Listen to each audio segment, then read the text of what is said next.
Today, I'm going to tell you about this effective weight loss salad that you can have during this IPL season, especially when we are on the couch watching the match. I start with adding some boiled carrots, add half a cucumber nicely chopped on top of this.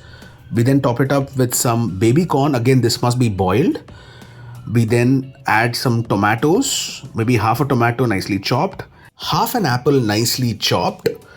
We then take half a piece of mango, nicely chop it and add it to this. We then top it up with some sprouts. Again, this must be boiled.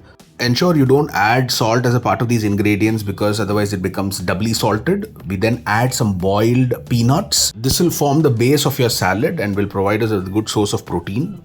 We add a little bit of pepper powder, roasted cumin powder or jeera powder, and some chaat masala on top of this.